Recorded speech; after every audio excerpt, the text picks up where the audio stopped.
The Dungeon Master Experience is a series of articles written by Chris Perkins in Dungeon Magazine in 2011.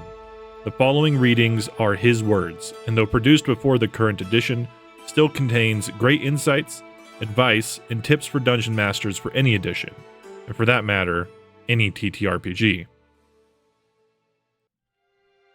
Voice Talent, 7/21/2011.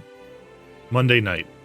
The heroes are sailing aboard their elemental ship, the Maelstrom, when suddenly Captain Uriel, played by Nick DiPetrillo, receives a sending stone message from his mentor and benefactor, Sea King Valcroy. Word has come down that the Sea King Senestrago, Valcroy's hated rival and sometime campaign villain, has been killed off camera in a naval battle. To deliver this great news, I conjure up the very best Jamaican accent I can muster. Suddenly, Nick gives me a quizzical look and says, "Doesn't Valcroy have an Australian accent?" Crikey! Nick's right. I've gotten my accents and NPCs mixed up. It doesn't happen often, but when it does, I'm horribly dismayed. I use the Jamaican accent for exactly one character in my campaign, a drow crime lord named Malik Du Mavian. You'd think I would remember that. And for those who read last week's article about names, this one's pronounced Malik Du Mavian. Truth be told, even good DMs have their bad moments, and when it comes to voice acting, I am at best an amateur.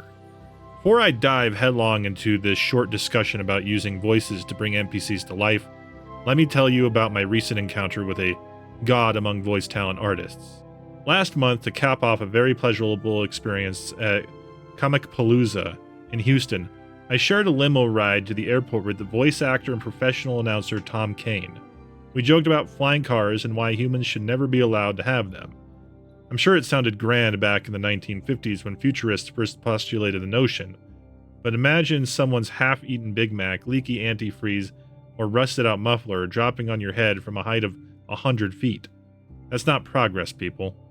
As we talked and joked, Tom let a bit of Admiral Yularen from the Clone Wars animated series slip into the discussion. I was also treated to a wee bit of Yoda and a few other characters in Tom's vast repertoire. The voices came out offhandedly and effortlessly, and at that point I realized we had more in common than successful careers in the fringes of entertainment. Tom was doing something I like to do in my D&D sessions and in real life, change voices in conversation, usually for comic effect. Only he was doing it really well. He is, after all, the professional, and I'm just an amateur. I'm not selling myself short here. After all, being an amateur isn't the same thing as being a novice, as evidenced by the fact that I have more than 20 years of experience making up voices in my D&D campaigns. The fact that I don't get paid for my voice talent is why I'm not a professional, and frankly, I'm not sure if I have the chops for that line of work. Voice acting requires serious training. However, I am Canadian, which means I can do a passable Canadian accent on command. I can also riff on 2d6 plus 7 other real-world accents because I watch lots of TV and movies. The key word here is riff, because I'm not sure I can do any accent justice. My German accent makes it seem like I'm mocking Germans. You know what I mean? Ditto with French, Spanish, Cajun, Russian, Scottish, Jamaican, Australian, Bostonian, Minnesotan, Texan, and so on. Anyone who's seen all 4 Pirates of the Caribbean movies and all 8 Harry Potter films should be able to conjure up one or more fake British accents, unless of course the person is genuinely British, in which case one would assume it comes naturally. If you can't, it's probably because your lips are sewn upside down. However, unless you're a gifted mimic with a trained ear, the voices you hear when you speak is not the same voice everyone else hears around you. I've done a lot of podcasts, and every time I listen to myself, I feel like I'm hearing a stranger talk. My recorded voice does not sound like the voice echoing in my head when I speak aloud. Consequently, when I do an impression of a famous person like Jack Nicholson or a famous character like Foghorn Leghorn, the voice that I ultimately create isn't exactly the one or the other. It sounds similar, but not exactly the same. It is, for all intents and purposes, derivative, and that's perfect. I don't want Jack Nicholson playing a part in my campaign, but I want a character inspired by him. I don't want Foghorn Leghorn either. I want a ruthless sea captain with a lot of southern bluster, or a talking stone face carved into a wall that thinks it knows everything. Let the mutilation begin. It's perfectly fine to mutilate real-world accents. So what if your Maine accent doesn't sound like a real Maine accent? It's not like your campaign is set in Maine, after all. The players won't hate you because your rendition failed to conjure memories of summers spent in Bangor. In my campaign, I have no qualms about looting regionally distinctive dialects, inflections, and idioms. So what if my tiefling henchman sounds like a caricature of a Boston thug? My players remember him. He's a hot ass with a big fat mouth. No offense, Bostonians. Brad Longhammer, the new intern of Acquisitions Incorporated, sounded like a Californian surfer dude, or at least my imitation of one. And he earned more than his fair share of laughs at PAX last year. In my Monday night campaign, I have a reoccurring NPC named Rutha. She's a fat dragonborn military general who really knows how to throw her weight around.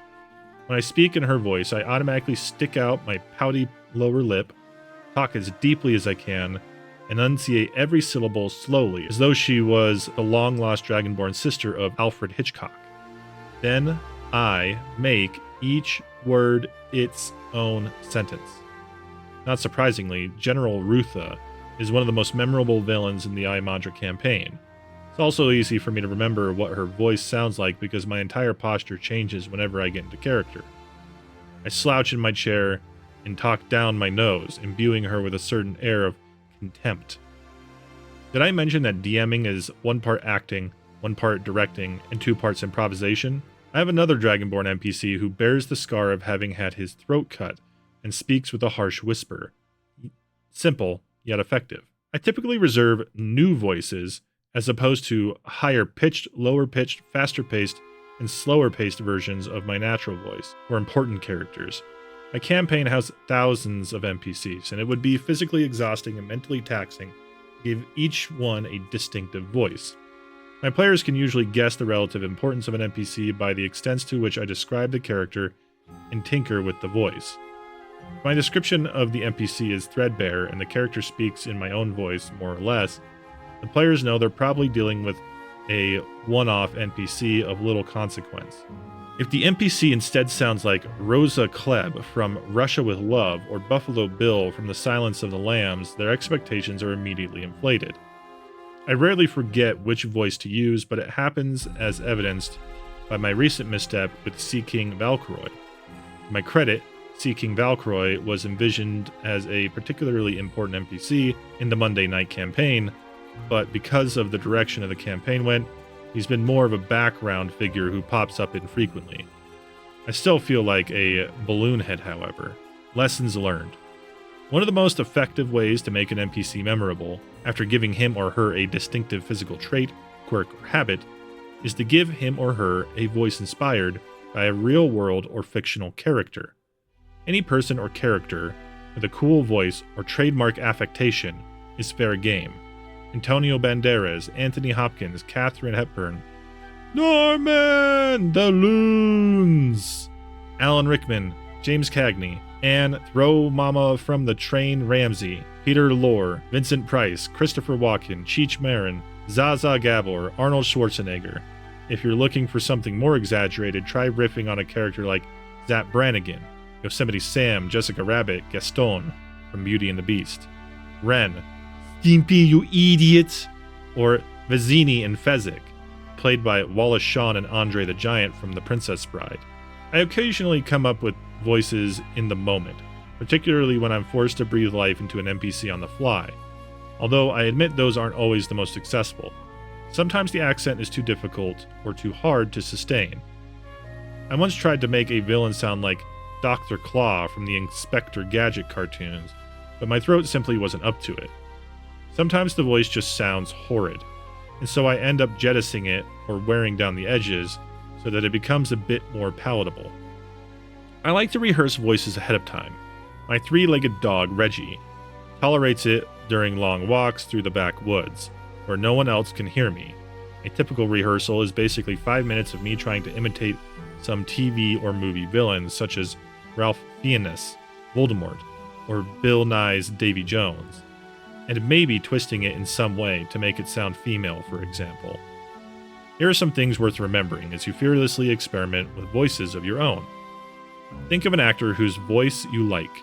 Try to imitate it, and no matter what the quality, you will end up creating a new character voice that's all your own. Often a bad accent is better than no accent at all, and it doesn't need to be over the top to be more memorable. Change the shape of your mouth. Try speaking with your teeth bared, your lips puckered, or your tongue firmly pressed against your lower gums. It sounds stupid, but it works. There are scores of other tips and tricks. Had my limo ride to the airport been a few minutes longer, I would have pestered Mr. Kane for some voice acting advice to step up my game. If you have some tricks of your own, I'd love to hear about them. Until the next encounter. Also, don't forget to follow the link in the description to pick up my first ever adventure and setting for free on Patreon and DriveThruRPG now. Dive into the desert region of Gondolar as adventurers making their way to the budding city town of Silt Pass in search of gold, glory, and answers to the secrets of a long-lost empire. In this first adventure, your heroes will defend the Dune Dancer, a sandcutter airship from a legendary group of bandits known as the Stormbringers. Do you have what it takes to stop the Stormbringers and their bombastic leader Tharok, or will you make a deal with the devil of the sands and join them? Decide your destiny in the first of 6 adventures. TSI, Tharok, Stormbringer, Iron Mane.